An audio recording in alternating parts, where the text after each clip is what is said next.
멕시코를 생각하면 사람들은 흔히 칸쿤이나 아카풀코를 떠올립니다. 그러나 이 나라에는 풍경 너머에 숨겨진 비밀이 가득한 곳이 있습니다. 오늘 세계 탐험은 여러분을 신비로운 시날로아로 안내합니다. 이곳에는 화려한 묘지와 숨겨진 터널 속에 미스터리가 가득합니다. 우리와 함께 이 수수께끼의 지역의 비밀을 밝혀봅시다. 시날로아, 현대 마약 카르텔의 발상지.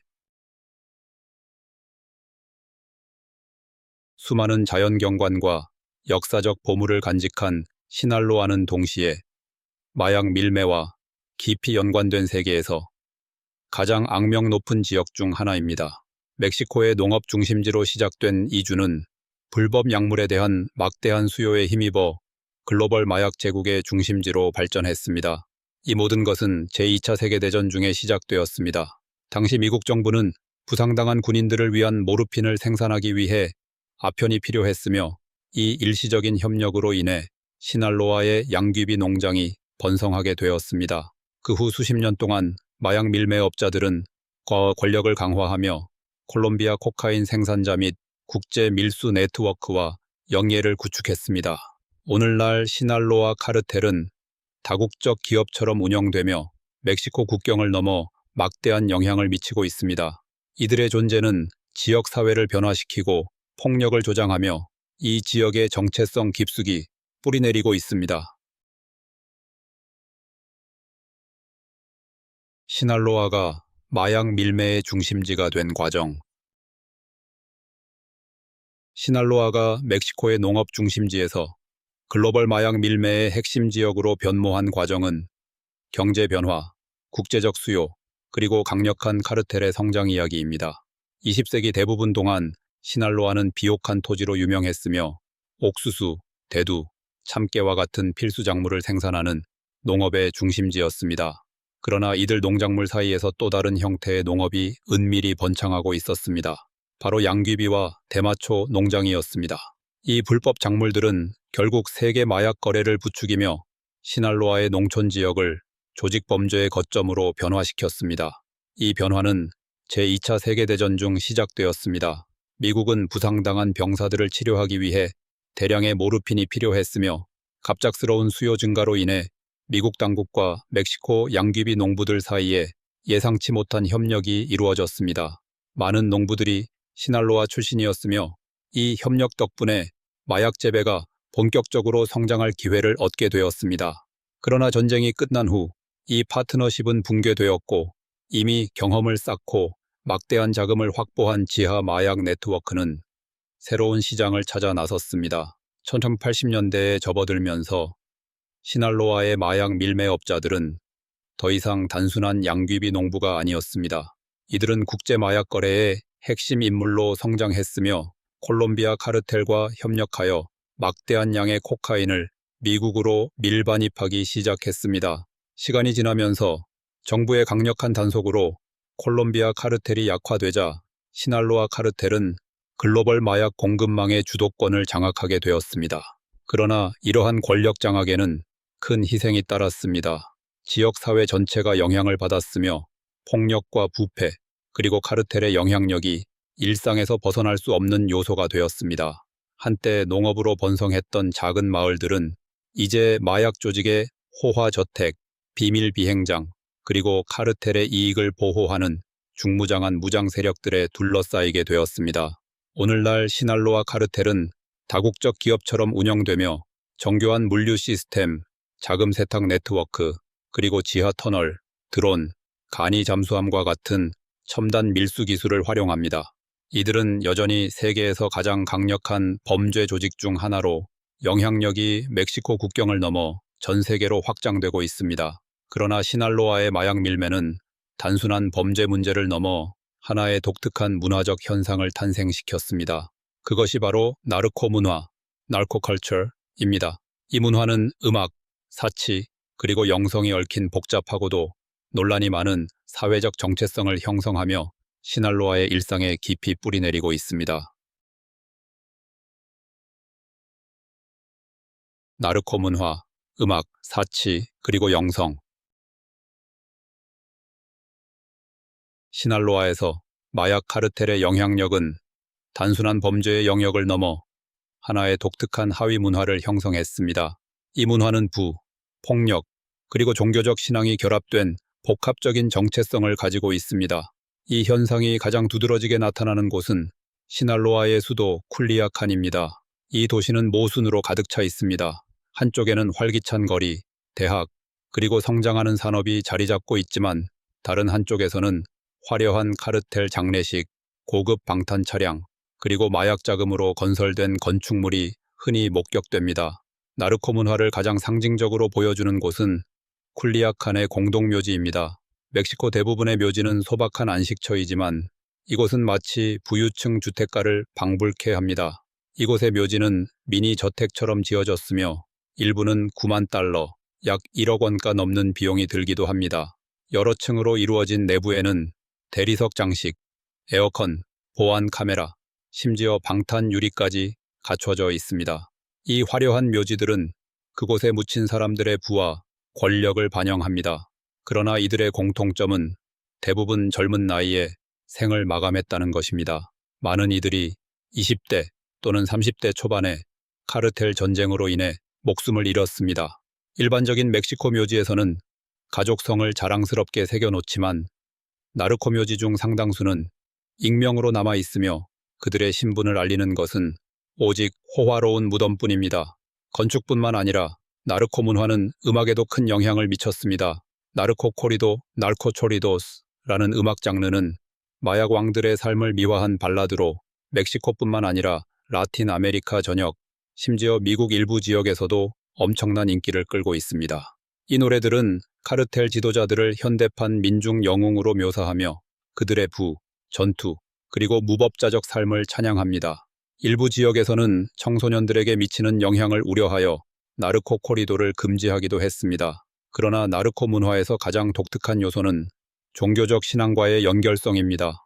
많은 카르텔 조직원들은 헤수스 말베르데, 제수스 말베르데와 산타무에르테와 같은 신비로운 종교적 인물들에게 깊은 신앙을 가지고 있습니다. 말베르데는 19세기 말에서 20세기 초에 실존했다고 전해지는 전설적인 인물로 부자들에게서 돈을 빼앗아 가난한 사람들을 도왔던 시날로아의 로빈 후드로 알려져 있습니다. 오늘날 쿨리아칸에 있는 그의 예배당은 주요 순례지로 카르텔 조직원뿐만 아니라 평범한 시민들까지 그의 축복을 받기 위해 방문합니다. 사람들은 돈, 꽃, 그리고 보호, 부, 용서를 기원하는 개인적인 메시지를 바치며 그의 가호를 구합니다.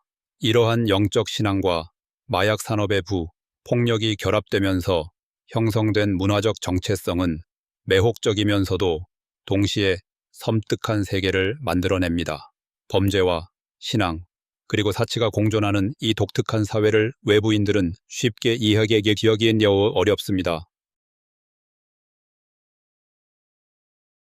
시날로아 카르텔의 글로벌 영향력. 시날로아 카르텔은 단순한 멕시코의 문제가 아닙니다. 이들은 세계적인 범죄 조직으로 국경 내에서 활동하는 전통적인 범죄 집단과 달리 다국적 기업처럼 운영되며 공급망이 여러 대륙에 걸쳐 있습니다. 이 카르텔은 마약 밀반입 방식을 혁신적으로 발전시켰으며 다음과 같은 첨단 기술을 활용합니다. 미국 멕시코 국경을 가로지르는 지하터널 태평양 해안을 따라 이동하는 나르코 잠수함 감시망을 피하기 위해 마약을 투하하는 드론 및 소형 항공기 불법 약물을 합법적인 화물에 숨겨 운반하는 부패한 해운 네트워크 시날로아의 산악 지역에서는 여전히 비밀 양귀비 농장이 운영되며 여기서 생산된 헤로인이 뉴욕의 거리로 흘러들어 펜타닐과 코카인 시장을 장악하고 있습니다. 이처럼 카르텔의 영향력은 전 세계적으로 퍼져 있습니다. 시날로아 카르텔을 소탕하기 위한 노력은 수십 년 동안 지속되어 왔습니다. 대표적인 사례로 1970년대 미국이 지원한 콘도르 작전, 콘도르 오퍼레이션이 있습니다. 이 군사작전은 멕시코의 산악지대에서 마약 작물을 근절하려 했지만 단속은 일시적인 효과만 거두었을 뿐 마약 밀매를 완전히 뿌리 뽑지는 못했습니다. 오히려 일부 단속 조치는 밀매업자들이 더 정교한 방식으로 적응하도록 만들었으며 결과적으로 그들을 더 강력하게 성장시키는 계기가 되기도 했습니다. 오늘날 쿨리아칸은 여전히 카르텔 문화의 중심지입니다. 이곳의 일상은 무장 세력, 경찰 급습, 그리고 고위급 인사들의 체포 소식으로 끊임없이 흔들리고 있습니다. 이 지역의 젊은이들은 종종 불확실하지만 합법적인 미래를 선택할 것인가, 아니면 마약 밀매라는 위험하지만 수익성 높은 길을 택할 것인가 라는 어려운 선택에 직면합니다. 호아킨 엘 차포 구스만, 호아킨 엘 차포 구스만을 포함한 수많은 카르텔 지도자들이 체포되었음에도 불구하고 시날로아 카르텔은 끊임없이 재편되고 진화하며 조직을 유지해 왔습니다. 현실은 명확합니다. 불법 마약에 대한 수요가 지속되는 한 시날로아 카르텔과 같은 조직은 사라지지 않을 것입니다. 그들은 단순히 멕시코뿐만 아니라 전 세계의 경제, 정치, 그리고 문화에 깊은 영향을 미치며 존재하고 있습니다. 위치 및 지리적 정보. 시날로아는 극적인 지형의 땅입니다. 험준한 시에라 마드레 옥시덴탈 산맥이 태평양과 코르테즈 해에 반짝이는 물결과 만나는 곳이며 멕시코 북서부에 자리 잡고 있습니다. 이 주는 주요 해상 무역로에 접근할 수 있는 전략적 위치를 차지하고 있어 무역, 어업, 그리고 농업의 중요한 경제 중심지로 자리 잡고 있습니다. 북쪽으로는 소노라와 국경을 맞대고 있으며 동쪽에는 두랑고와 치와후아가 자리하고 있습니다. 남쪽으로는 나야리티와 경계를 이루며 약 50전 제곱킬로미터에 이르는 광대한 영토가 18개의 지방 자치구 무니시팔리티스로 나뉘어 있습니다. 수도 추리아찬은 정치, 경제적 중심지 역할을 하며 반면 마자틀란은 황금빛 해변과 활기찬 문화로 유명한 관광도시로 매년 수천 명의 관광객을 끌어들이고 있습니다. 시날로아는 단순한 도시뿐만 아니라 자연을 사랑하는 사람들에게 천국과도 같은 곳입니다. 이곳에는 맹그로브 숲, 한적한 해변, 그리고 풍부한 생태계가 존재합니다. 시에라 마드레에서 흘러내리는 강이 비옥한 계곡을 만들어 시날로아는 멕시코에서 가장 생산성이 높은 농업지역 중 하나로 평가받으며 멕시코의 곡창지대라는 별명을 얻었습니다. 그러나 이러한 자연의 아름다움과 경제적 중요성에도 불구하고 시날로아는 또 다른 유명한 명성을 지닌 지역이기도 합니다. 그것은 바로 조직범죄와 깊이 얽힌 역사입니다. 하지만 어두운 이야기에 들어가기 전에 이 지역의 가장 흥미로운 역사적 고고학적 보물을 먼저 살펴보겠습니다. 엘칼론 피라미드, 독특한 고고학적 경이로움. 피라미드라고 하면 대개 이집트의 거대한 피라미드나 멕시코 전역에 흩어진 마야 및 아즈텍 신전을 떠올리게 됩니다. 그러나 시날로아에도 숨겨진 보물이 있습니다. 그것이 바로 수수께끼에 쌓인 엘칼론 피라미드입니다. 이 신비로운 피라미드는 멕시코에서 가장 큰 하구 HQ인 엘파벨론에 위치하고 있으며 민물과 바닷물이 만나는 독특한 환경 속에서 웅장한 모습을 자랑합니다.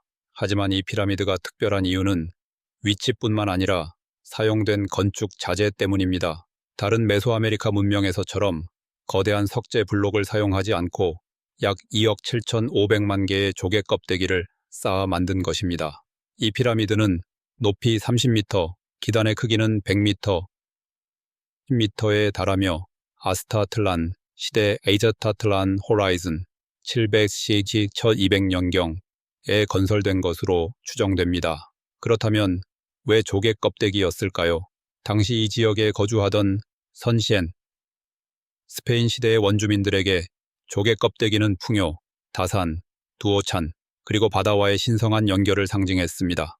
바다는 이들의 생존에 필수적인 요소였으며 피라미드는 그 신성함을 기리기 위한 의식 장소였을 가능성이 큽니다.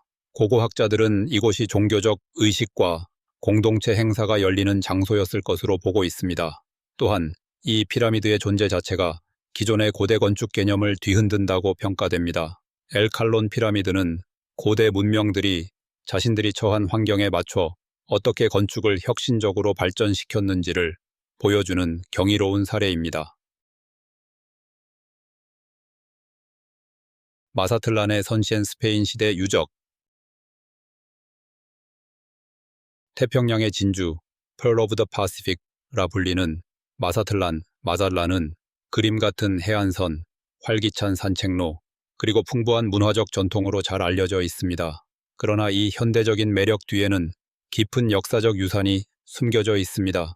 2022년 도로 공사 중 이루어진 놀라운 발견이 학계를 뒤흔들었습니다. 고고학자들은 지층을 파헤치던 중 선 쉑셴, 스페인 문명의 유적을 발견했습니다.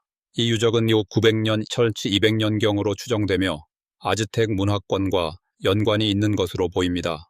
발굴된 유물 중에는 정교하게 제작된 도자기, 인간 유해, 그리고 영적인 의식에서 사용된 의식용 파이프가 포함되어 있었습니다. 그러나 연구자들을 가장 당혹스럽게 만든 것은 매장 방식이었습니다. 시날로아 지역의 전통적인 무덤에서는 시신을 대형 점토 항아리에 안치하는 것이 일반적이었지만 이 유적지에서는 조개 껍데기층 아래에서 유해가 발견되었습니다. 이러한 발견은 원주민들이 바다와 맺었던 깊은 관계를 다시 한번 입증하는 동시에 시날로아 지역의 문화가 중앙 멕시코의 유명한 문명들과는 독립적인 신앙과 전통을 가지고 있었음을 시사합니다. 모코리토, 마에머드의 땅. 수천 년 전 거대한 매머드들이 시날로아 땅을 누비던 시절을 상상해 보십시오. 다큐멘터리 속 이야기가 아니라 모초리토에서 실제로 그러한 과거가 밝혀졌습니다. 이 지역에서는 적어도 8개의 발굴 현장에서 매머드 골격이 출토되었습니다. 이들 유해는 수천 년 동안 습지와 퇴적층 속에서 보존되었으며 덕분에 일부 화석은 매우 온전한 상태로 남아 있었습니다. 이를 통해 고생물학자들은 플라이스토세, 필레이스토시인 시대의 생태계를 연구할 수 있는 귀중한 자료를 확보하게 되었습니다. 현재까지 발견된 거대한 매머드 골격 중 일부는 박물관에 전시되어 있지만 새로운 화석이 계속 발견되고 있습니다. 과연 시날로아 땅속에는 더 많은 고대의 비밀이 숨겨져 있을까요? 혹시 한때 이 지역을 지배했던 멸종된 거대 동물들, 메가파우나의 유해가 더 남아있을지도 모릅니다. 금, 은, 그리고 숨겨진 보물. 시날로아의 부는 비옥한 토지에만 국한되지 않습니다. 지하에는 엄청난 양의 귀금속 매장층이 자리하고 있으며 이 지역은 오랜 세월 동안 광업의 중심지로 기능해 왔습니다. 코살라, 초사라, 로사리오, 코익스, 초아익스, 그리고 콘코르디아와 같은 지역에서는 금, 은, 구리, 그리고 기타 귀중한 자원이 채굴되고 있습니다. 2017년 한 해 동안만 해도 시날로아의 광산에서는 110기레의 금과 34톤 이상의 은이 채굴되었습니다.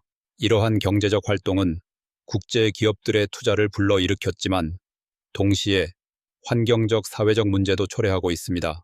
특히 일부 폐광은 전설의 장소로 변모했습니다.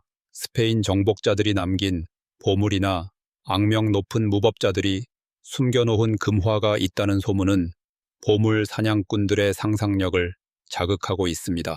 역사에 관심 있는 사람들을 위해 유서 깊은 광산 투어가 운영되고 있으며 음산한 터널과 부의 영광, 그리고 고난이 얽힌 이야기를 직접 체험할 기회를 제공합니다. 엘푸에르테이 지하 터널. 그림 같은 식민지 시대 도시 엘푸에르테는 역사와 전설이 교차하는 곳입니다. 이곳에서 가장 흥미로운 미스터리 중 하나는 도시 아래 얽혀있는 지하 터널 네트워크입니다. 이 터널들은 스페인 식민지 시대에 건설된 것으로 추정되며 탈출로, 귀중품 운반, 심지어 밀수 경로로 사용되었을 가능성이 큽니다. 일부 사람들은 광산에서 채굴된 금과 은이 이 비밀 통로를 통해 운반되었다고 믿으며 또 다른 이들은 터널에서 유령의 메아리와 불가사의한 소리가 들린다고 주장합니다. 아직까지 이 터널의 전체 규모를 확인하는 대대적인 발굴 작업은 이루어지지 않았지만 소규모 발견들이 계속해서 전설을 더해가고 있습니다. 진실이든 신화이든 엘프에르테의 터널 이야기는 이 도시의 신비로움을 더욱 부각시키고 있습니다. 시날로아의 숨겨진 역사를 더 깊이 파헤칠 준비가 되셨나요? 고대 피라미드에서 지하 터널까지 이 지역은 여전히 많은 비밀을 간직하고 있습니다. 가장 흥미로웠던 이야기는 무엇인가요? 댓글로 여러분의 생각을 공유해 주세요. 좋아요, 구독, 알림 설정도 잊지 마시고 더 많은 탐험을 함께 하세요. 시청해 주셔서 감사합니다. 다음 영상에서 만나요.